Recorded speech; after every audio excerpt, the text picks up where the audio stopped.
लैरागोन academy की training जितनी लगती है उससे कहीं ज्यादा हार्श है। यहाँ तक कि सबसे छोटे स्टूडेंट्स को भी मर्सीलेस ड्रिल से गुजरना पड़ता है। इस वक्त सभी बच्चे भारी वेट्स पकड़े हुए ब्रीदिंग टेक्निक्स प्रैक्टिस कर रहे हैं और जितनी देर हो सके टिकने की कोशिश कर रहे हैं।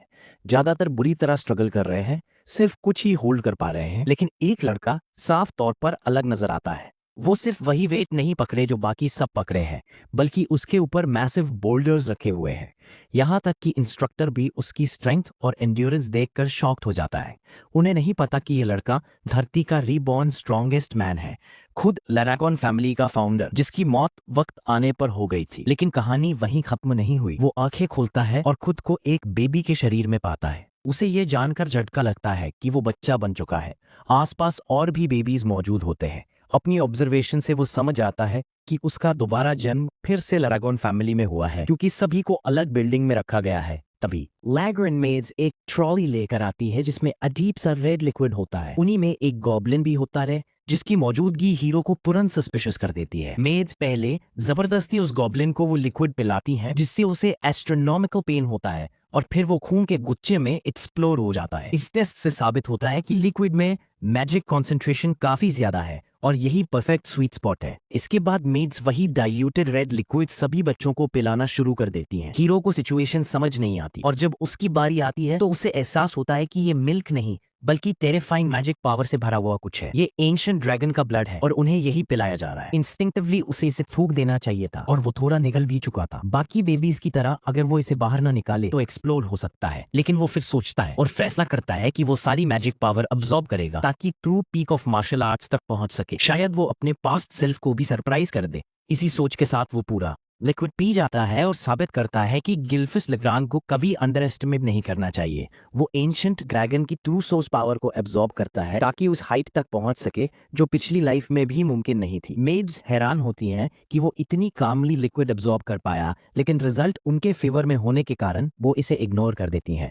बाकी बेबीज भी सरवाइव कर जाते हैं, लेकिन ये मोमेंट हल्के में लेने वाला नहीं था। इन्फेंट बॉडी होने के कारण अचानक उसे एक्सट्रीम स्लीपनेस घेर लेती है। 7 साल बाद गिल्फस अब ज़ीक एलरैगन कहलाता है। वो रिलेंटलेसली ट्रेन करता है और साफ महसूस करता है कि उसका बॉडी कितना मैग्निफिसेंट बन चुका है। ये सब एंशिएंट ड्रैगन के ब्लड की वजह से है जो उसके भीतर फ्लो कर रहा है। सोर्स पावर हर लिविंग बीइंग में मौजूद होती है, लेकिन ज़ीक और बाकी बेबीज ने जो एंशिएंट ड्रैगन ब्लड पिया उसमें 2 अलग अलग सोर्स पावर्स की इमेंस क्वांटिटी थी। जो थोड़ा सा भी अब्सॉर्ब करता है उसका बॉडी ऑर्डिनरी ह्यूमन से कहीं सुपीरियर हो जाता है, जो उसके लिए फायदेमंद साबित होता है। डिवाइन ड्रैगन्स द्वारा गाइडेड हीरो जो पिछली लाइफ में सोर्स पावर को जानता था, उसने एंशिएंट ड्रैगन की हर ड्रॉप पावर को अब्सॉर्ब कर लिया। उसका ट्रांसफॉर्मेशन इतना अस्टॉनिशिंग होता है कि उसे खुद यकीन करना मुश्किल हो जाता है। लॉजिक के हिसाब से उसे अब तक कम से कम 4 स्टार्स तक पहुंच जाना चाहिए था। स्टार एक हाईली कंप्रेस्ड सोर्स पावर होता है जो तब बनता है जब कोई अपने बॉडी को यूनिवर्स की तरह इमेजिन करे और उसके अंदर एक स्टार फ्लोट करने दे।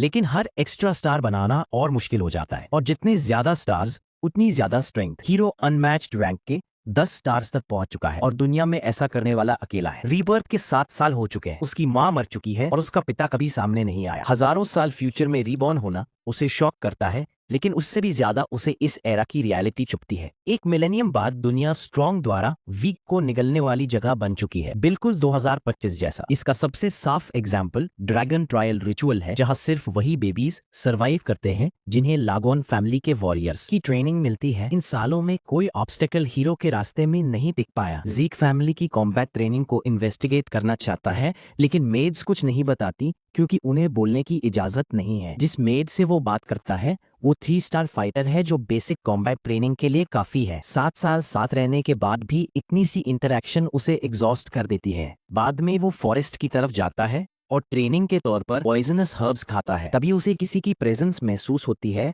और वो ब्लैक मिस्ट से घिरा एंग्री बोर देखता है जो 1000 साल पहले एग्जिस्ट नहीं करता था। जल्दी ही फाइट शुरू होती है और वो एक पावरफुल पंच से बोर को स्लैम कर देता है। डैमेज उसके लेवल के हिसाब से शॉकिंग लगता है। 1 स्टार होने के बावजूद स्टार की क्वालिटी असली मायने रखती है। हीरो बोर को वही छोड़कर जर्नी पर निकलने का फैसला करता है। उसे पता नहीं होता कि पास ही एक स्ट्रेंज मैन छिपा हुआ है। वो फाइट देखता है और समझ जाता है कि ज़ीक कोई ऑर्डिनरी बच्चा नहीं है। वो न सिर्फ बोर को आसानी से हराता है बल्कि उस आदमी की प्रेजेंस भी नोटिस कर लेता है लेकिन फैमिली हेड का चाइल्ड होने के कारण जीक फ्रीली लीव नहीं कर सकता और कांस्टेंट सर्वेलेंस में रहता है। स्ट्रेंजर उसकी तरफ इंटरेस्टेड हो जाता है। बाद में हीरो वॉरियर्स के एक ग्रुप को कुछ डिस्कस करते सुनता है और रूम में जाकर पूछता है तो वो बताते हैं कि वो जीक को लेने आए हैं और उसे एग्जामिनेशन देना होगा, जिससे हीरो फ्यूरियस हो जाता है। उसे लगा था कि उसे मेन फैमिली में लौटाया गया है, लेकिन उसे ड्रैगन नेस्ट ले जाया जाता है जहां टेस्ट होना है। ये लैगन फैमिली की एक्सक्लूसिव एजुकेशनल इंस्टीट्यूशन है जिसे उन्होंने इसी मिलेनियम में एस्टैब्लिश किया था। इस फैमिली में जन्म लेने वाले हर बच्चे को 7 साल की उम्र में यहाँ एनरोल करना होता है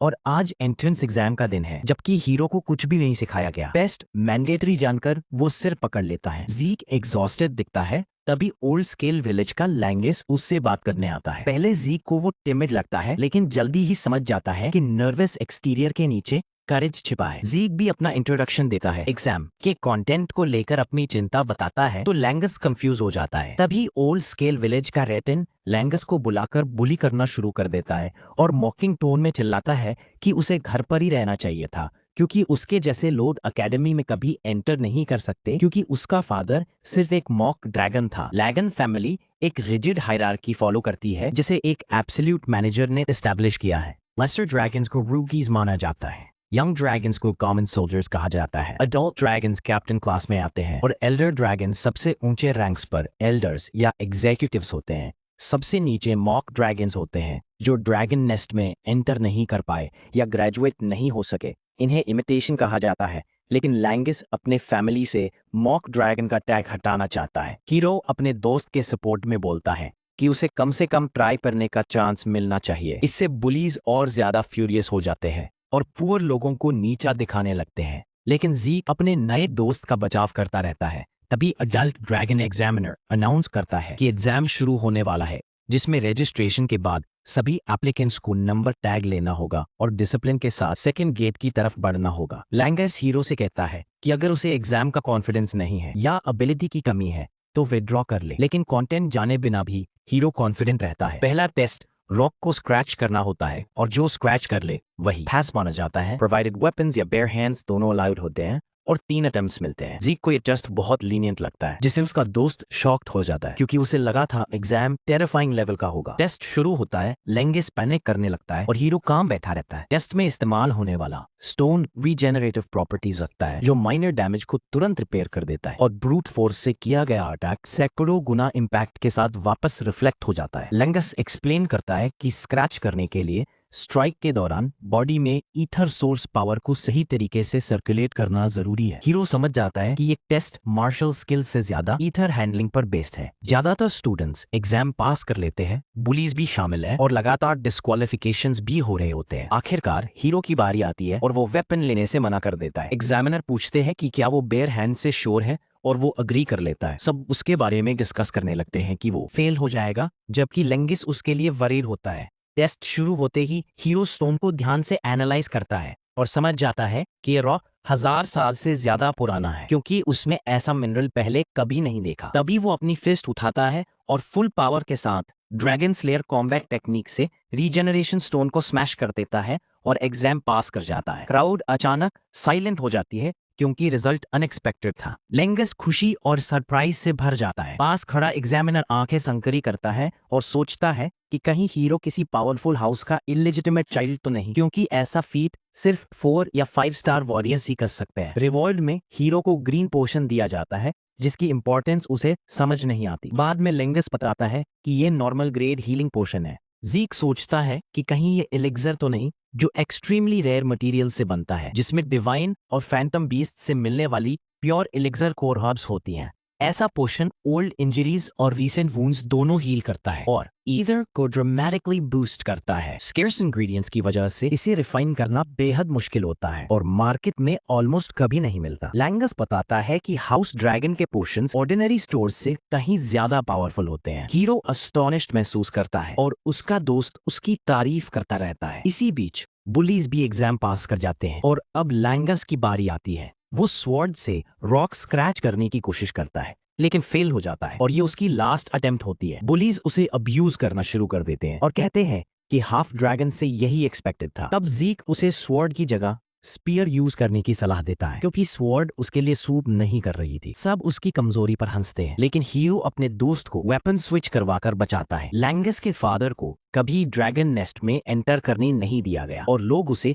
हाफ ड्रैगन कहकर मजाक उड़ाते थे, लेकिन उसने हार नहीं मानी और लैंगस को पाला। अब लैंगस सबको गलत साबित करना चाहता है, लेकिन उसे स्पीयर यूज करना नहीं आता। ज़ीक उसे बिना ज्यादा सोचे स्पीयर पर भरोसा करने को कहता है। पहली बार स्पीयर पकड़ने वाले के लिए रीजेनरेशन स्टोन को डैमेज करना इम्पॉसिबल लगता है, लेकिन बिना ट्राई किए खुद को जज नहीं करना चाहिए। आज ही मिलने के बावजूद हीरो लैंगस पर पूरी तरह बिलीव करता है और लैंगस भी ऐसा ही करना चाहता है। वो बिना समय गंवाए स्पीयर को सीधा स्टोन में थ्रस्ट करता है और उसे लगता है जैसे ये शुरू से उसके बॉडी का हिस्सा हो। सरप्राइज में वो स्टोन को सिर्फ स्क्रैच ही नहीं करता बल्कि उसे पियर्स भी कर देता है। ज़ीक बहुत इंप्रेस्ड होता है और खुशी से चीयर करता है। इसी तरह लैंगस एग्जाम पास कर लेता है जिस पर उसे खुद भी यकीन नहीं होता। खुशी के आंसू उसके चेहरे से गिरते हैं और बुलीज टेंशन में आ जाते हैं। टेस्ट खत्म होता है और एंट्रेंस सेरेमनी शुरू होती है। ज़ीक सोचता है कि क्या सिर्फ एक ही टेस्ट था, लेकिन लैंगस बताता है कि एंट्रेंस के बाद एक और हो सकता है। लैगन फैमिली का हेड उन्हें कंग्रेचुलेट करने आता है। ज़ीक उसके ग्लूमी फेस पर कमेंट करता है और लैंगस उसे चुप कराने की कोशिश करता है। यहाँ ज़ीक लैगन फैमिली की करंट फोर्सेस को देखता है जिनमें कई 6 स्टार लेवल के वॉरियर्स होते हैं जो डिसेंट फोर्स लगती है। बाला एल्ड्रा फैमिली हेड है जो 8 स्टार लेवल का लगता है, जबकि 1000 साल पहले दुनिया में ऐसे मुश्किल से दर्जन भर होते थे। ज़ीक को अपने फादर के लिए हेट्रेड महसूस होती है। तभी लॉर्ड बाजा बोलता है और एल्रादिन का फ्लैश एंड ब्लड बनने की बात करता है। उसकी ऑरा इतनी पावरफुल होती है कि स्टूडेंट्स को सांस लेना मुश्किल हो जाता है और सब उसके प्रेशर में दब जाते हैं। हीरो समझ जाता है कि वो उसके सामने टिक नहीं सकता। तभी एक एल्डरली ड्रैगन माहौल हल्का करने के लिए लॉर्ड की तारीफ करता है और कहता है कि ये वर्डिंग का मामला है। थोड़ी राहत मिलती है और फिर वॉरियर्स अनाउंस करते हैं कि डॉर्मेट्री असाइनमेंट्स बताए जाएंगे और जिनका नाम आए वो तुरंत मूव करें। ज़ीक क्यूरियस होता है कि क्या सब सेम जगह नहीं जाएंगे, तो लैंगस समझाता है कि ड्रैगन नेस्ट में 4 डॉर्म्स हैं, ईस्ट, वेस्ट, नॉर्थ और साउथ, और बिल्डिंग में अलाउ किए गए स्टूडेंट्स को इन्हीं में असाइन किया जाता है। ज़ीक को ईस्ट डॉर्म मिलता है। वो डॉर्म में घूमते हुए अपना रूम ढूंढता है और आखिरकार पहुंचकर रूममेट को ग्रीट करता है और सरप्राइज से देखता है कि उसका रूममेट लाई है और दोनों खुश हो जाते हैं। ज़ीक के आज कोई प्लान्स नहीं होते और लैंगस बताता है कि ट्रेनिंग कल से शुरू होगी। अनाउंसमेंट्स पर ध्यान न देने की वजह से वो उसे स्कोल्ड करता है। हीरो इस बोरिंग जगह को डिच करके ट्रिप पर जाने का सोच रहा था, लेकिन रीजेनरेशन स्टोन, हीलिंग पोशन और अलर्ट जैसी इंटरेस्टिंग चीजों की वजह से लैगन हाउस में थोड़े दिन और रुकना उसे बुरा नहीं लगता। 1 महीना गुजर जाता है और ड्रैगन ब्रेथ सिखाने वाली ट्रेनिंग सेशन चल रही होती है जो लैगन हाउस के 15,000 हेड ने बनाई थी। कुछ स्टूडेंट्स जैसे लेडी लाइका ने इसे मास्टर कर लिया होता है जो 2nd स्टार जैसी लगती है। वही ज़ीक 0 टीचिंग्स के बावजूद एक्स्ट्रॉर्डिनरी स्किल्स दिखाता है, जिससे ट्रेनर सोचने लगता है कि क्या उसने हेड की पावर्स इनहेरिट की है। हीरो की ड्रैगन किंग ब्रेथ टेक्निक को मॉडिफाई करके ड्रैगन ब्रेथ के रूप में पास किया गया था, जो हवा से ईथर खींचकर बॉडी में कैलकुलेट करने का तरीका है जिससे ईथर एनहांस होता है। ये कितना इफेक्टिव होगा ये यूजर की स्किल पर डिपेंड करता है, इसलिए हर नोबल हाउस अपनी स्टाइल रिफाइन करता है और टेक्निक्स को गार्ड करता है। लेकिन अगर टेक्निक सिर्फ स्टैंडिंग पोजीशन में काम करे तो हीरो के लिए यूजलेस है, क्योंकि उसकी previous dragon king breath moving में भी ईथर यूज करने देती थी बिना ब्रेथ दौड़े और उसका इफेक्ट मैसिव था। डिफिकल्टी की वजह से बहुत कम लोग उसे इनहेरिट कर पाए, इसलिए हीरो ने उसे सिंप्लीफाई किया ताकि कोई भी यूज कर सके और क्लैन स्ट्रॉन्ग बन सके। लेकिन उसने कभी नहीं सोचा था कि रीइंकार्नेशन के बाद भी ये टेक्निक इवॉल्व होकर सरवाइव करेगी। बाद में डिनर के दौरान ज़ीक लैंगस से कहता है कि अगर स्ट्रॉन्ग बनना है तो खाना पड़ेगा, क्योंकि वो वीक है और उससे हार्डर ट्रेन करना होगा। वो सोच ही रहा होता है कि कुछ लोग इतने वेल ट्रेन्ड कैसे हैं। तभी लाइका उसे इंटरप्ट करती है और कहती है कि वो पहले अमेजिंग था। लैंगस बहुत नर्वस हो जाता है और उसे बताता है कि वो हेड की डॉटर है, लेकिन हमारा लड़का बिल्कुल अनबॉदर्ड रहते हुए कहता है कि वो भी हेड का बेटा है और कैजुअली उसके सवालों के जवाब देता रहता है। साथ ही लैंगस को खाना खाने की सलाह देता है बजाय खाली दिमाग बैठने के। यह सुनकर लाइका एक्साइटेड हो जाती है और उसे अपना सबऑर्डिनेट बनने का ऑफर देती है, क्योंकि इलिजिटिमेट चाइल्ड होने के नाते उसे एलाइज की जरूरत है। वो चाहती है कि ज़ीक उसकी मदद करे ताकि वो नेक्स्ट हेड बन सके और बदले में वो उसे जेनरसली रिवॉर्ड करेगी। लेकिन ज़ीक कामली उसे मना कर देता है, यहाँ तक कि जब वो हेड के पोर्शन से ब्राइब करने की कोशिश करती है तब भी वो रिजेक्ट कर देता है। लाइका इतनी छोटी उम्र में ईथर को बॉडी के बाहर प्रोजेक्ट कर सकती है, जो काफी इंप्रेसिव है। ज़ीक साफ शब्दों में कह देता है कि उसे हेड बनने में कोई इंटरेस्ट नहीं और वो किसी के नीचे सर्व नहीं करेगा क्योंकि वो सबसे स्ट्रॉन्गेस्ट है। लाइका उसे फाइट का ऑफर देती है और सभी ट्रेनिंग ग्राउंड में जमा हो जाते हैं। जीक समझ जाता है कि मामला सीरियस हो चुका है, जबकि लॉन्गेस्ट बताता है कि वो सिर्फ लॉर्ड बाला की बेटी ही नहीं बल्कि टाइफन ऑफ ब्लड से बैक्ड है, जो एल्रोगॉन के 4 ग्रेट हाउसेस में से एक है। वो सिर्फ 7 साल की जीनियस है जिसने अपने हाउस की सारी फॉर्म्स मास्टर कर ली है। ये बात हीरो के लिए नहीं होती है, लेकिन फिर भी उसका कॉन्फिडेंस कम नहीं होता बल्कि एक्साइटमेंट और बढ़ जाती है। लॉन्गेस्ट बार बार कहता है कि लेडी लाइका के सामने उसकी कोई चांस नहीं, लेकिन दोनों फाइटर्स पूरी तरह रेडी होते हैं। जीक उससे पूछता है कि वो फाइट पर इतना जोर क्यों दे रही है, तो वो बताती है कि उसे नेक्स्ट हेड बनना है और उसे हराकर उसे अपने नीचे काम करवाना चाहती है। जब जीक अपने ही फैमिली के बारे में क्लूलेस दिखता है तो लाइका समझाती है कि कुल 5 एयर्स हैं जो नेक्स्ट हेड के लिए कम्पीट कर रहे हैं और उनमें से हर कोई 4 ग्रेट हाउसेस के ब्लड से जुड़ा है सिवाय उसके। इसलिए अपनी पोजीशन सिक्योर करने के लिए वो उसे अभी हराना चाहती है। इतना कहकर वो अपनी मैसिव स्वॉर्ड घुमा देती है, लेकिन जीक एफर्टलेसली डॉज कर लेता है। उसके अटैक्स तेज होते जाते हैं और सब समझ जाते हैं कि हेड का चाइल्ड होने का मतलब क्या होता है। लाइका लगातार स्ट्राइक करती रहती है और जीक बिना मेहनत के सब डॉज करता रहता है, जिससे लैंगुस भी शॉक्ड हो जाता है। हीरो उसके फाइटिंग स्टाइल की तारीफ करता है, लेकिन वो लड़ाई जारी रखने को कहती है। जीक एक पंच मारकर उसे गिरा देता है और सोचता है कि वो एक भी हिट क्यों नहीं लगा पा रही। वो एक्सप्लेन करता है कि वो उसके मिले हुए ज्यादातर 1 स्टार से तेज है, लेकिन आखिरकार वो अभी भी 1 स्टार ही है। उसने उसकी सांसों की रिदम, मसल्स की मूवमेंट और आंखों के एंगल देखकर उसके मूव्स ट्रैक किए और बाकी एक्सपीरियंस का खेल है। लाइका हार मानने को तैयार नहीं होती और फिर से अटैक करती है, लेकिन फिर से स्लैम हो जाती है। जीक इम्प्रेस्ड होता है कि उसने कोर में थ्रू सोर्स पावर इकट्ठा करके उस ब्लो को सह लिया। लैंगस बीच में आना चाहता है, लेकिन जीक उसे पीछे रहने को कहता है। तभी लाइका 2 स्टार लेवल पर ब्रेक थ्रू कर जाती है और उसकी ऑरा से ये साफ दिखने लगता है। इस लेवल पर सोर्स पावर बॉडी के बाहर मार्शल शेप में प्रोजेक्ट होती है, जिसे ऑरा कहा जाता है। वो कहती है कि जीक की वजह से ही वो 2 स्टार बनी है और अब उसके जीतने का चांस नहीं है। वो फास्ट और पावरफुल स्ट्राइक करती है जिसे हीरो पूरी तरह डॉज नहीं कर पाता। अब जीक true thunder spirit great sword arts का सामना कर रहा होता है, जिससे वो और एक्साइटेड हो जाता है। लेका थंडर ब्लेड टेक्निक और लाइटनिंग फ्लैश स्ट्राइक यूज करती है। पहले हीरो एंजॉय करता है, लेकिन फिर समझ जाता है कि उसका लेवल अब बहुत ज्यादा है और इतनी लाइटनिंग करंट स्टेप में संभालना मुश्किल होगा। सिर्फ 1 स्टार का डिफरेंस इतना बड़ा गैप बना देता है। उसके मूव्स पहले जैसे सिंपल है, लेकिन 2 स्टार बनते ही thunder spirit great sword arts उसकी पावर में एक्सप्लोड हो जाते हैं। वो पहले तेज थी, अब और तेज हो गई है। और सबसे स्ट्रेंज बात, उसके बॉडी के चारों तरफ बना लाइटनिंग ट्रैप है, जो 1000 साल पहले पॉसिबल ही नहीं था। हीरो काउंटर अटैक नहीं कर पाता क्योंकि वो उस पावर को समझने में लगा होता है। फिर भी वो मुस्कुरा रहा होता है, जो लेका को सबसे ज्यादा इरिटेट करता है, और वो लगातार लाइटनिंग स्ट्राइक्स करती रहती है। फिर भी हीरो खड़ा रहता है। लिंक्सी के कहने पर लेका ऑफर देती है कि अगर वो सरेंडर करके लॉयल्टी स्वेयर कर दे तो वो रुक जाएगी, लेकिन हीरो मना कर देता है। तब वो अपनी पूरी ताकत लगाने का फैसला करती है और थंडर स्पिरिट की first secret art heavenly thunder इस्तेमाल करती है, जिससे हीरो जमीन पर गिर जाता है। मैच खत्म घोषित कर दी जाती है, लेकिन सब शॉक में पड़ जाते हैं जब जीक फिर से उठ खड़ा होता है और इलेक्ट्रिक स्ट्राइक करता है। वो एक्सप्लेन करता है कि वो जानबूझकर उसके अटैक्स झेल रहा था ताकि उन्हें स्टडी कर सके, और अब समहाउ वो उन्हें यूज भी कर पा रहा है। उन अटैक्स के दौरान वो ड्रैगन किंग ब्रीदिंग टेक्निक इस्तेमाल कर रहा था, जो उसकी लाइटनिंग एनर्जी से रिएक्ट करने लगी। उसके बॉडी के अंदर लाइटनिंग जनरेट होने लगती है और वो बिना जाने उसे कंट्रोल करने लगता है। उसके मुताबिक लाइका का पूरा क्लैन स्पेशल कॉन्स्टिट्यूशन रखता है और इन दोनों टेक्निक्स को फ्यूज करके उसे बड़ा लेसन मिला। ऊपर से लाइका की वजह से वो खुद भी 2 स्टार लेवल पर पहुंच चुका है और फाइट अभी खत्म नहीं हुई। जीक नए स्ट्रेंथ ट्रेट्स को महसूस करता है और लैंगस टेंशन में देखता है कि इवन लाइटनिंग अटैक्स हीरो तक नहीं पहुंच पा रहे हैं। थोड़ी देर बाद हीरो एक नई टेक्निक या स्पेशल फॉर्म बनाने का फैसला करता है और मौका देखकर ड्रैगन स्लिंग आर्ट्स का स्पेशल स्ट्राइक करता है और एक ही ब्लो में उसे हरा देता है। फाइट बेहद फैसिनेटिंग होती है और लाइका अपनी हार पर डिसबिलीफ में होती है, क्योंकि नेक्स्ट हेड बनने के लिए उसे अपने ब्रदर्स को भी सरपास करना है। हीरो मुस्कुराकर उसकी स्किल्स की तारीफ करता है और उसे मोटिवेट करता है कि वो नई चीजें सीखे, क्योंकि ये आखिरी फाइट नहीं है और उसे उससे फिर लड़ना होगा। जीक फ्यूचर में एक और बैटल का ऑफर देता है,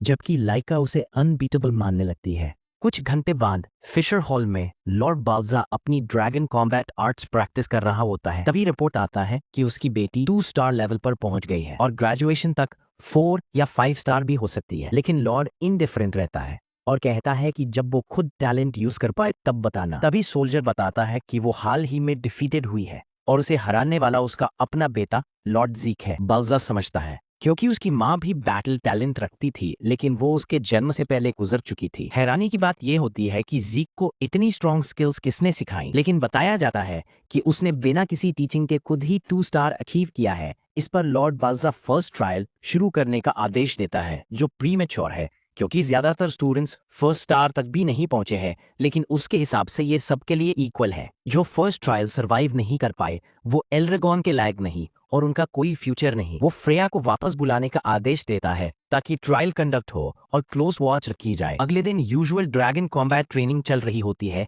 हीरो इबुकी ड्रैगन ब्रेथ मास्टर कर चुका होता है, जो 15th जनरेशन ने डेवलप की थी और जिसे कॉम्बैट आर्ट कहा जाता है, जबकि असल में ये बॉडी एनहांसमेंट टेक्निक है जिसे बच्चों के लिए भी आसान बनाया गया है। लैंगस हैरान होकर पूछता है कि वो प्रैक्टिस क्यों नहीं कर रहा, क्योंकि ये टेक्निक कुछ घंटे पहले ही सिखाई गई थी। ज़ीक उसे पीछे मुड़ने को कहता है और चैनलिंग रूट बनाकर अपनी एनर्जी ट्रांसफर कर देता है, जिसे लैंगस इम्प्रेस्ड हो जाता है और सोचता है कि शायद लेडी लाइका को हराने के बाद ये ट्रेनिंग हीरो के लिए बोरिंग हो गई है। ड्रैगन स्लेयर कॉम्बैट टेक्निक और स्पेशल फॉर्म बॉन्ड लाइका की फाइट के बाद हीरो के अंदर और मजबूत हो चुका होता है और उसे लगता है कि इसका फाइनल फॉर्म डिवाइन ड्रैगन तक को मार सकता है। ज़ीक क्यूरियस रहता है कि इन ड्रैगन टेक्निक्स को कैसे हैंडल किया जाए और सारी ड्रैगन कॉम्बैट आर्ट्स मास्टर करने के बाद वो फिर से फिजिकल ट्रेनिंग पर लौट आता है। तभी लैंगस उससे ट्रेनिंग देने की रिक्वेस्ट करता है क्योंकि वो स्ट्रॉन्ग बनना चाहता है और हीरो अग्री कर लेता है क्योंकि वो उसे सिखाने लायक मानता है। थोड़ी ही देर में लाइका भी ट्रेनिंग की रिक्वेस्ट करती है क्योंकि जिस तरह ज़ीक ने उसे ओवरपावर किया था उससे वो और स्ट्रॉन्ग बनना चाहती है ताकि अपने ब्रदर और हीरो दोनों को सरप्राइज कर सके। ज़ीक उसे भी ट्रेन करने के लिए अग्री कर जाता है, लेकिन पूछता है कि क्या वो ठीक है क्योंकि उसकी वूंड्स इतनी थी कि नॉर्मली उसे 1 महीने तक बेड पर होना चाहिए था, लेकिन हीलिंग पोशन इस्तेमाल करने की वजह से अब कोई प्रॉब्लम नहीं है, वरना वो सच में 1 महीने तक उठ नहीं पाती। लाइका फिर कंफर्म करती है कि क्या वो उसे ट्रेन करने में ठीक है और क्या उसे खुद की ट्रेनिंग के लिए टाइम नहीं चाहिए। प्रोटैगनिस्ट दोनों यंग टैलेंट्स को ट्रेन करने के लिए रेडी हो जाता है। बाद में वो लाइका से पूछता है कि क्या उसे उस इंसान से ट्रेन होना ठीक लगता है जिसने उसे हराया था, लेकिन वो लीडरशिप पाने और स्ट्रॉन्ग बनने के लिए कुछ भी करने को तैयार होती है। हीरो उससे पूछता है कि वो इस पोजीशन को लेकर इतनी ऑब्सेस्ड क्यों है, तो वो बताती है कि अगर वो लीडरशिप क्लेम नहीं कर पाई तो फैमिली कस्टम्स के हिसाब से उसकी शादी कर दी जाएगी, बेस्ट केस में कजिन से और वर्स्ट केस में किसी स्ट्रेंजर से। ये सुनकर हीरो काफी अपसेट हो जाता है और लोगों को ब्रीडिंग स्टॉक की तरह ट्रीट करने पर उसका हेट्रेड और बढ़ जाता है। तभी अनाउंसमेंट होती है कि एक नया इंस्ट्रक्टर आ रहा है जो अपने बिजी स्केड्यूल के बावजूद उन्हें गाइड करने आया है, इसलिए सभी को ग्रेटफुल रहना चाहिए। फ्रेया सामने आती है और लाइका की रिफ्लेक्सेस, शार्प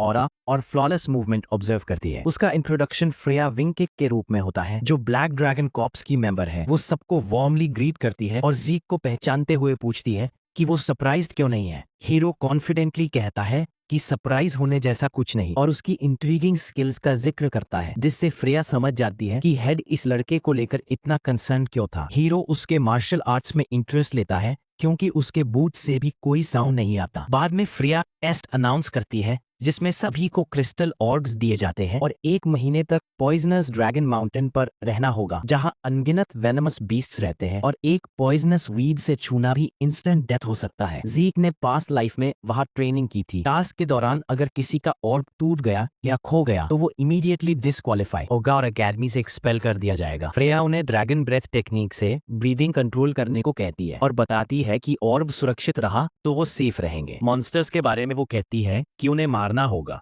वरना 1 महीने तक सरवाइव करने के लिए खाना नहीं मिलेगा। स्टूडेंट्स के पास अभी 5 दिन है जिनमें वो लैगन फैमिली की बेसिक मार्शल आर्ट्स में से एक चुनकर सीख सकते हैं, जिससे सर्वाइवल आसान हो जाएगा। लेकिन जो इन 5 दिनों में ट्रेन नहीं कर पाए उनकी जिम्मेदारी वो नहीं लेगी। बच्चे इनोसेंट सवाल करते हैं कि डेंजर में क्या वो हेल्प करेंगी, लेकिन एलेरिगन फैमिली के रूल के मुताबिक सिर्फ स्ट्रॉन्ग सर्वाइव करते हैं, जो नहीं जीत पाए वो मर जाएंगे। स्टूडेंट्स में पैनिक फैल जाता है और हीरो सोचता है कि क्या फैमिली इतनी बदल चुकी है। तभी फ्रेया हर वेपन की मैन्यूल्स डिस्ट्रीब्यूट करती है। लैंगस वेपन चुनने में स्ट्रगल करता है तो ज़ीक उसे वही स्पीयर लेने की सलाह देता है जो उसने अर्लियर टेस्ट में इस्तेमाल किया था। वो लाइका को एक्स लेने की भी सलाह देता है ताकि उसकी कमी कवर हो सके। फ्रेया सबको कहती है कि ऐसे ट्रेन करो जैसे लाइफ डिपेंड करती हो, वरना मर जाओगे। वो बताती है कि टेस्ट के दौरान अपर क्लासमैन भी होंगे जो उनके ऑर्ब्स चुराने की कोशिश करेंगे, लेकिन फॉरेस्ट बहुत बड़ा है इसलिए टकराने की चांसेस कम है। स्टूडेंट्स में फियर फैलता है। ज़ीक सलाह देता है कि जो अकेले हैंडल नहीं कर सकते वो टीम बना ले, जबकि वो खुद सोलो जाने का फैसला करता है। वो कैजुअली खाने का इन्विटेशन देता है और ट्रेनिंग शुरू होती है। 5 दिन बाद टेस्ट का दिन आता है और सभी फॉरेस्ट में एंटर करने के लिए गैदर होते हैं। लैंगस नर्वस होकर कहता है कि टाइम आ गया है और लाइका सहमति में सिर हिलाती है। वो खुद से पूछता है कि क्या वो सच में उसके साथ काम करने लायक है, क्योंकि बाकी सब नोबल फैमिली से हैं और वो सिर्फ कॉमनर है। उसके साथ ही पीछे से आकर कहते हैं कि वो भी उन्हीं के लेवल का है। सेलीन कहती है कि उसे भी यकीन नहीं हो रहा कि वो लाइका के साथ काम कर रही है। लाइका कामली कहती है कि डिसबिलीफ की कोई बात नहीं और सब एबिलिटीज के आधार पर चुने गए हैं। लैंगस अपनी रॉड कसकर पकड़ता है और पूरा दम लगाने की कसम खाता है। वेमेंट भी एक्सपेक्टेशंस और खरा उतरने का प्रॉमिस करता है। लाइका खुश होकर उन पर भरोसा जताती है और ज़ीक से पूछती है कि क्या वो सोलो जाने को श्योर है। वो कॉन्फिडेंस से नॉड करता है जबकि बाकी नर्वस हो जाते हैं। लाइका मानती है कि वो भी नर्वस है, लेकिन ज़ीक कहता है कि यहाँ मौजूद हर कोई टैलेंटेड है और उनकी टीम का टेस्ट आसान होगा। लैंगस बुदबुदाता है कि ज़ीक हमेशा कॉन्फिडेंट रहता है। कभी इंस्ट्रक्टर आगे आकर ग्रुप फॉर्मेशन की तारीफ करती है और बताती है कि टीम वर्क ही सर्वाइवल सुनिश्चित करेगा। वो क्रिस्टल ऑर्ब्स मांगती है और समझाती है कि 1 महीने के ट्रायल तक हर किसी को अपना ऑर्ब खुद प्रोटेक्ट करना होगा, क्योंकि सभी ऑर्ब्स आइडेंटिकल हैं। ज़ीक सोचता है कि अगर ऑर्ब खो जाए तो क्या रिप्लेस हो सकता है, लेकिन फ्रेया बताती है कि माउंटेन पर अपर क्लासमैन उन्हें स्टील करने की कोशिश करेंगे। एक स्टूडेंट पूछता है कि क्या कुछ लोग 1 स्टार तक भी नहीं पहुंचे हैं और दूसरा कहता है कि टास्क इजी लग रहा है। फ्रेया उन्हें एग्जाम शुरू करने का आदेश देती है और सब माउंटेन की तरफ दौड़ पड़ते हैं। लाइका ज़ीक से कहती है कि एग्जाम के बाद मिलेगी और अपनी ग्रुप को आगे बढ़ने का आदेश देती है। ज़ीक कामली वेव करता है और फ्रेया पूछती है कि क्या वो नर्वस नहीं है। वो हल्की मुस्कान के साथ कहता है कि वो ठीक है और आगे बढ़ जाता है। मूनलाइट फैलते समय एक ऑफिसर पूछता है कि क्या एग्जाम स्टूडेंट्स के लिए ज्यादा हार्श नहीं है। दूसरा ऑफिसर मानता है कि उनमें कॉम्बैट एक्सपीरियंस की कमी है और कितने सरवाइव करेंगे कहना मुश्किल है। फ्रेया कहती है कि माउंटेन के मॉन्स्टर्स बहुत स्ट्रांग नहीं है और टीम वर्क उन्हें बचा लेगा। ऑफिसर अग्री करता है और फ्रेया कुछ रिलीज करने की बात बुदबुदाती है। रियश्योरेंस पूछने पर वो टाल देती है और एक और ग्रुप को जंगल भेजने का आदेश देती है। जैसे ही टीम आगे बढ़ती है और एक लोन स्टूडेंट दिखता है तो एक आर्चर एरो चला देता है, लेकिन ज़ीक उसे आसानी से पकड़कर स्मर्क करता है। सब डिसबिलीफ में मर्मरिंग करते हैं और रिएक्शन से पहले ही वो डैश करके असली गेम शुरू होने का इशारा करता है। सेलीन पूरी ताकत से मॉन्स्टर्स को मारती है। पीछे से एक क्रीचर जंप करता है, लेकिन रेवन शील्ड उठाकर उसे रोक देता है। लैनिस स्पीयर से चार्ज करके एक और मॉन्स्टर पियर्स कर देता है। लेका उनकी तारीफ करती है और जब वो उसकी तरफ देखते हैं तो उसके आसपास डेड फ्रॉग मॉन्स्टर्स का ढेर देखकर आंखें फटी रह जाती हैं। वो कहते हैं कि उसने अकेले ही बहुत ज्यादा क्लियर कर दिया। वो सॉफ्टली चकल करती है और कहती है कि 2 स्टार लेवल काफी मदद करता है। वो जोड़ती है कि दोनों ने इस हफ्ते 1 स्टार गेन किया है। लैंगस सिर झुका लेता है, लेकिन बाकी उसे एनकरेज करते हैं कि वो भी जल्द स्टार अर्न करेगा। लेका अग्री करती है और कहती है कि बिना स्टार के मॉन्स्टर फ्रॉग को हराना आसान नहीं, और ज़ीक से ट्रेनिंग के बाद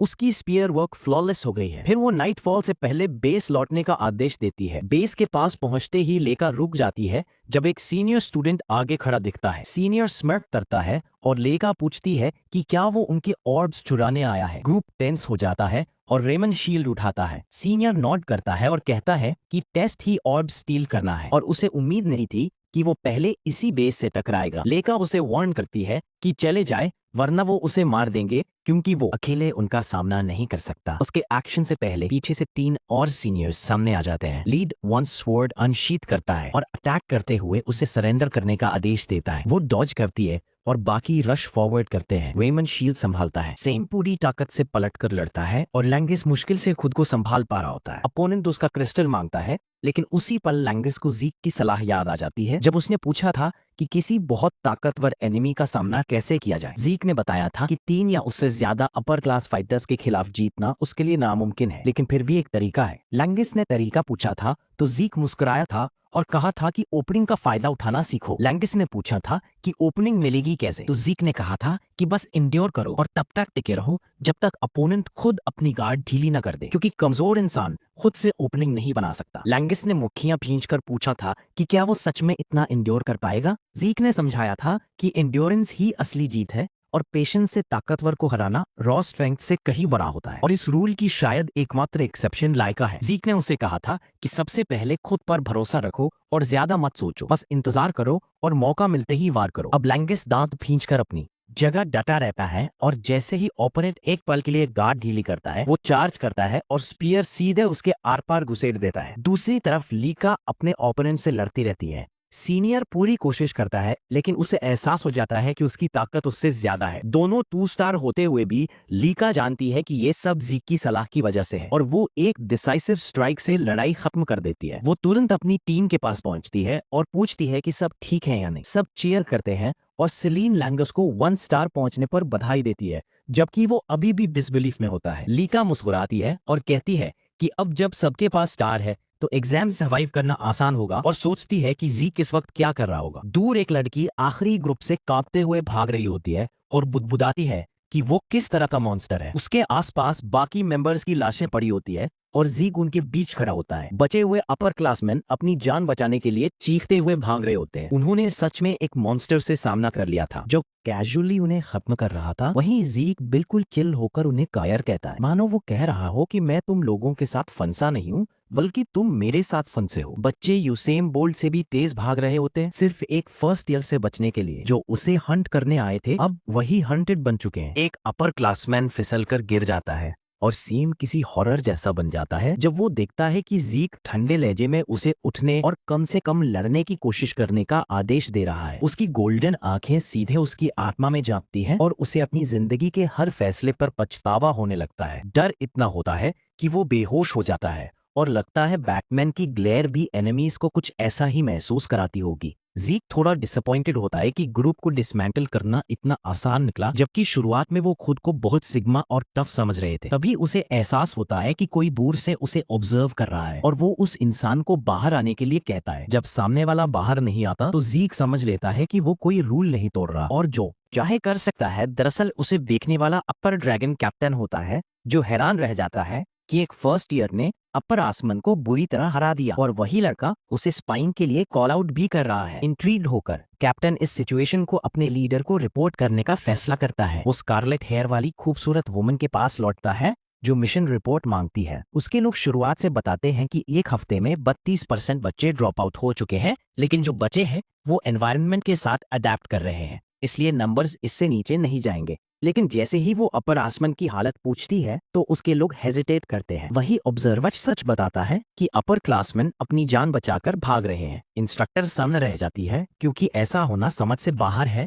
जब अपर आसमान से ऊपर लेवल का कोई मॉन्स्टर मौजूद ही नहीं है तो सवाल उठता है कि वो भाग क्यों रहे हैं। जवाब में सिर्फ एक नाम निकलता है, ज़ीक। वो अपर आसमान के लिए कैटास्ट्रॉफ बन चुका है, उन्हें कीड़ों की तरह हंट कर रहा है। कोई भी उसके आसपास नहीं रहना चाहता। वो लगातार उन्हें काट रहा है और अब शिकारी वही है। ऐसा एबनॉर्मल सीन उन्होंने पहले कभी नहीं देखा। पेट्रियार्क का बेटा होने के बावजूद ये बच्चा सिर्फ प्रोडिजी नहीं बल्कि जनरेशनल टैलेंट है जिसे उसकी उम्र में लिटरल मॉन्स्टर कहा जा सकता है। इंस्ट्रक्टर को ज़ीक के साथ हुई अपनी अजीब सी मुलाकात भी याद आती है और वो समझ जाती है कि शुरू से उसका प्लान अकेले मूव करने का था ताकि वो खुलकर तबाही मचा सके। साफ शब्दों में कहें तो उसने कभी हंटेड होने का सोचा ही नहीं था, बल्कि हंट करने को लेकर एक्साइटेड था। उसकी फैक्चुअल बातें स्क्वाड को अमेज कर ही रही होती हैं कि तभी वो उस चीज के आने को नोटिस करते हैं जिसका इंतजार किया जा रहा था। फ्रिया लेबर को वहीं अनलोड करने का आदेश देती है और स्क्वाड मेंबर्स हैरानी से पूछते हैं कि अब क्या चल रहा है। वो लगातार एग्जाम की डिफिकल्टी बढ़ा रही है और 3 स्टार लेवल का मॉन्स्टर रिलीज करने वाली है जिसे अपर एसमेन भी नहीं झेल पाएंगे। वो भरोसा दिलाती है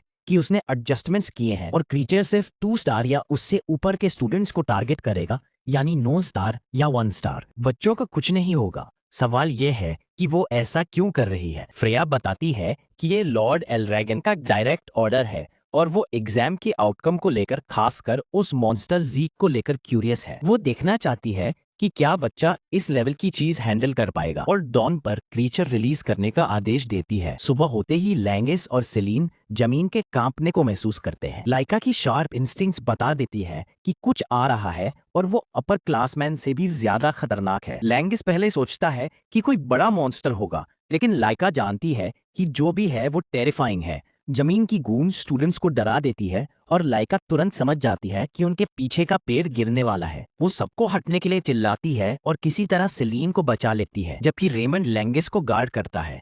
जिससे कोई घायल नहीं होता। पेड़ गिरने के बाद लाइका स्वॉर्ड कसकर पकड़ती है। सामने खड़े मॉन्स्टर को देखकर सबकी आंखों में डर होता है, क्योंकि वो एक विशाल स्टोन गोलम होता है जिसे वो कभी माउंटेन पर मिलने की कल्पना भी नहीं कर सकते थे। उधर जीक बिल्कुल अलग जगह मॉन्स्टर कॉर्प्सेस और बेहोश अपरासमैन के ढेर पर बैठा बोर्डम महसूस कर रहा होता है। वो इतना स्ट्रांग है कि कोई उसका मैच नहीं, और वो इस एग्जाम का गोजो बना बैठा है। तभी उसे दूर से एक ओमिनस प्रेजेंस महसूस होती है जो 2 क्लास लेवल से भी ऊपर होती है। उसे शक होता है कि इंस्ट्रक्टर कोई कोडेड मैसेज भेज रही है, क्योंकि ये क्रीचर किड्स के लेवल से कहीं ज्यादा है और एग्जाम की शुरुआत में इसके बारे में बताया भी नहीं गया था। वो समझ जाता है कि फ्रेया ने जानबूझकर इसे छोड़ा है, लेकिन यही मौका उसकी बोर्डम मिटाने के लिए परफेक्ट होता है। मोटिवेटेड होकर वो अपने विक्टिम्स के ढेर से कूदता है और 3 क्लास मॉन्स्टर को अपना अगला टारगेट बना लेता है। बस दिक्कत ये होती है कि उसे वहां पहुंचने में थोड़ा वक्त लगेगा, क्योंकि दूरी काफी ज्यादा होती है। अब गोलेम के ऑनस्लॉट पर वापस आते हैं। सेलीन अपनी तलवार से स्टोन मॉन्स्टर पर स्लैश करने की कोशिश करती है, लेकिन उसकी सख्त बॉडी पर कोई डैमेज नहीं होता, उसे एक भी स्क्रैच नहीं आती। इसी बीच रेमंड खुद को मेन कैरेक्टर समझकर अपना शील्ड जोर से मारता है, लेकिन फिर भी कुछ नहीं होता। आखिर में लेडी लाइका पूरा जेनिटू मोड में चली जाती है और अपना lightning style thunder flash activate करती है। वो अल्टीमेट मूव भी बस क्रीचर को थोड़ा सा चिप कर पाता है। इससे कंफर्म हो जाता है कि सिर्फ ऑरा से भरे अटैक्स ही गोलेम के आउटर शेल को डैमेज कर सकते हैं, यानी उससे नीचे रैंक वालों का यहाँ प्रैक्टिकली कोई काम नहीं। लेंगस उसे प्लान की भीख मांगता है, तो लाइका सबको रैली करती है और अपनी क्रेजी स्ट्रैटेजी बताती है कि वो डिकॉय बनकर मॉन्स्टर को डिस्ट्रैक्ट करेगी ताकि बाकी एस्केप कर सके। कोई भी इस प्लान को फॉलो नहीं करना चाहता, क्योंकि इसका मतलब है कि वो पीछे छूट जाएगी। लेकिन लाइका उन्हें साफ साफ कह देती है कि वो वीक एनपीसीज हैं जो बस उसका रास्ता रोकेंगे। वो खुद फुल ऑरा अटैक के बाद भी बस थोड़ा डैमेज कर पाई है, तो बाकी फ्रेंडशिप पावर नारुतो माइंडसेट से कुछ नहीं कर पाएंगे। उसकी बात सही होती है और सच में वो मॉन्स्टर को गिरा नहीं सकते। तब रेमन शील्ड लेकर आगे आता है और कहता है कि वो उसे सपोर्ट करेगा ताकि उसके अटैक्स लैंड कर सके। लेका इसे रेकलेस मानती है, लेकिन लैंगिस और सेलिनी भी सपोर्ट के लिए तैयार हो जाते हैं। बस शर्त यह होती है कि वो कुछ डैमेज कर पाए। फ्रेंडशिप की ताकत उसे मना लेती है और वो उन्हें कवर करने का आदेश देती है। लेडी लेका अटैक चार्ज करती है और थंडरस ऑरा के साथ ब्लिट्ज करती है। गोलेम उसे जमीन में स्मैश करने के लिए तेजी से वार करता है, लेकिन रेमन बीच में ब्लॉक कर लेता है। एक ही हिट ब्लॉक करने में उसका बॉडी स्टन हो जाता है। वो पीछे हटता है और लैंगिस व सेलिनी लगातार अटैक से गोलेम को डिस्ट्रैक्ट करते हैं। इसी मौके पर मेन असेलेंट लेका पीछे से एरियल स्लैश करती है और thunder spirit great sword arms activate करती है। डिवाइन थंडर के साथ वो बेहेमोथ पर हैमर करती है और आसमान में लाइटनिंग ट्रेल्स छोड़ देती है। अटैक खत्म होने पर मॉन्स्टर कहीं नजर नहीं आता। लैंगस लेका को संभालता है क्योंकि वो स्टैगर हो चुकी होती है। उसने उस फाइनल ट्रम्प कार्ड में सारी एनर्जी झोंक दी थी, लेकिन उसे खुशी होती है कि रेमंड और बाकी सेफ है। मगर यही उनकी सबसे बड़ी गलतफहमी होती है। अचानक स्मोक से गोलम बाहर निकलता है और अनगार्डेड लेका की तरफ हाथ बढ़ाता है और उसे पकड़ लेता है। उसके दोस्त कुछ नहीं कर पाते और लेका समझ जाती है कि किल कंफर्म किए बिना उसने बहुत बड़ी गलती की है। सेलीन डर जाती है कि मिनी न्यूक जैसा अटैक झेलने के बाद भी मॉन्स्टर ठीक है। लेंगस हीरो बनने की कोशिश में स्पीयर लेकर चार्ज करता है, लेकिन गोलम कैजुअली लेका को और दूर फेंक देता है, जिससे लेंगस चीख उठता है। तभी आसमान से एक विशाल पेड़ उड़ता हुआ आता है और गोलम पर आकर गिरता है। भारी इंपैक्ट से मॉन्स्टर दब जाता है और लेका भी छूट जाती है। लेंगस और उसकी पार्टी उसे लेकर वहां से निकल जाती है, बिना ये समझे कि हुआ क्या। उसी वक्त जीक अपनी स्पेशल एंट्री के साथ पहुंचता है। वो फ्रेंड्स की हालत की ज्यादा परवाह नहीं करता और नेक्स्ट विक्टिम के लिए एक्साइटेड होता है। इससे पहले दूर से उसने लेका का फाइनल अटैक देख लिया था और समझ गया था कि ग्रुप मॉन्स्टर से लड़ रहा है, लेकिन टाइम पर पहुंचना उसके लिए मुश्किल था। अपने प्राइम कोबी ब्रायंट एरा में वो इंस्टेंटली इंसेन स्पीड से पहुंच जाता। लाइका की टीम अच्छी होने के बावजूद 3 स्टार मॉन्स्टर को हरा नहीं सकती थी। उनके लिए ये सर्वाइवल गेम और वाइप होने का काउंटडाउन था। जब उसे लगा कि दौड़कर नहीं पहुंच पाएगा, तो उसने एक्सपेरिमेंट करने का फैसला किया। उसने पेड़ के दिल में उंगलियां गड़ा दी और उसे जमीन से उखाड़ लिया। बच्चे के हिसाब से इंसेन स्ट्रेंथ दिखाते हुए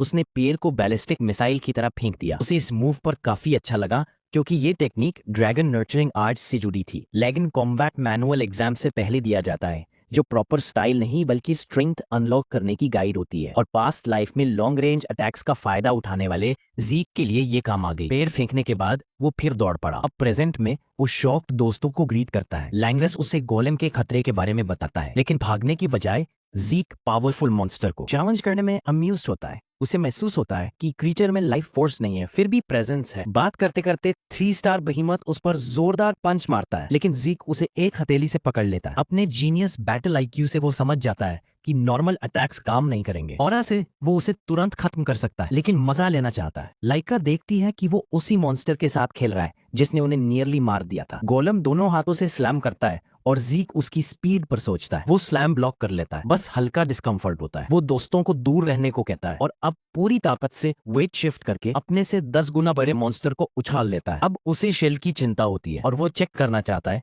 कि अंदर से भी इतना टफ है या नहीं। वो ड्रैगन डिस्ट्रॉयर कॉम्बैट आर्ट्स के फॉर्म 1 से पावर्ड पंच मारता है और सेकंड स्टाइल बर्स्ट के साथ गोलम के अंदरूनी हिस्से को पल्वराइज कर देता है। बर्स्ट टेक्निक शेल नहीं बल्कि अंदर से क्रश करती है और एक ही मूव में मॉन्स्टर वन शॉट हो जाता है। एग्जाम खत्म हुए 1 महीना बीत जाता है और हम लैगन फैमिली के मेन एस्टेट पहुंचते हैं, जहां जीक को बुलाया जाता है और वो इरिटेट होता है। गोलम इंसिडेंट के बाद कुछ खास नहीं हुआ था। 7 ईयर क्लास के सिर्फ 70% बचे और सर्वाइवर्स डेथ के आदी होकर 1 स्टार बन गए। टेस्ट के बाद जीक को जबरन पैट्रियार्क यानी उसके पिता से मिलने बुलाया गया। हॉल में चलते हुए वो बड़बड़ाता है और फ्रेया उसे पैट्रियार्क को रिस्पेक्ट देने की याद दिलाती है। वो एग्जाम में उसके बिहेवियर पर रैंट करती है और कहती है कि उसने खुद का डूम लिख दिया है, लेकिन जीक समझ नहीं पाता कि उसने गलत क्या किया। फ्रेया उस पर चिल्लाती है कि उसने अपर एसमेन का टेस्ट विन कर दिया, उन्हें हंट किया जबकि जरूरत नहीं थी। उसकी वजह से कोई भी अपर एसमेन और हासिल नहीं कर पाया और उन्हें एग्जाम दोबारा देना पड़ा। वो इतनी बुरी तरह खत्म हो गए। फ्रेया उससे टोन ठीक करने की गुहार लगाती है, क्योंकि पैट्रियार्क के सामने ऐसा ना किया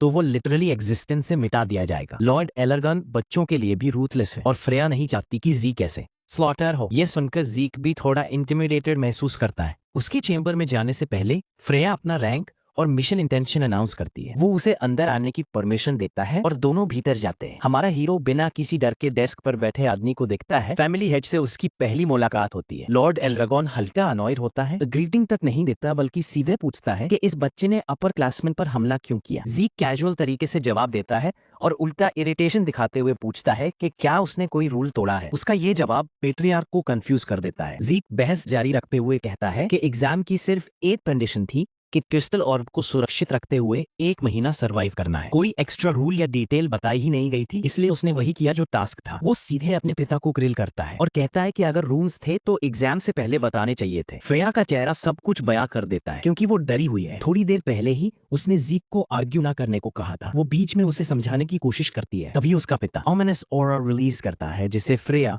वहीं जम जाती है। इतना भारी प्रेशर होता है कि वो गिरने वाली हो जाती है। फ्रेया को लगता है कि जीक अब मारा जाएगा, लेकिन उल्टा जीक को कुछ भी महसूस नहीं होता और वो अपने पिता का मजाक उड़ाता है कि जरा सी इरिटेशन में पेटी मूव्स इस्तेमाल कर रहा है। पेट्रियार्क स्टन रह जाता है कि उस प्रेशर का उस पर कोई असर नहीं हुआ। वो आगे पूछता है कि उसने न सिर्फ अपर क्लासमैन की पूरी फ्लीट को बल्कि 3 स्टार गोलम को भी कैसे हराया। जैसे ये काफी नहीं था, वैसे ही ये 7 साल का बच्चा उसके प्रेशर के बीच ओरा फार्म करता हुआ खड़ा है। उसे समझ नहीं आता कि इतना छोटा बच्चा इतनी डरावनी ताकत कैसे दिखा सकता है।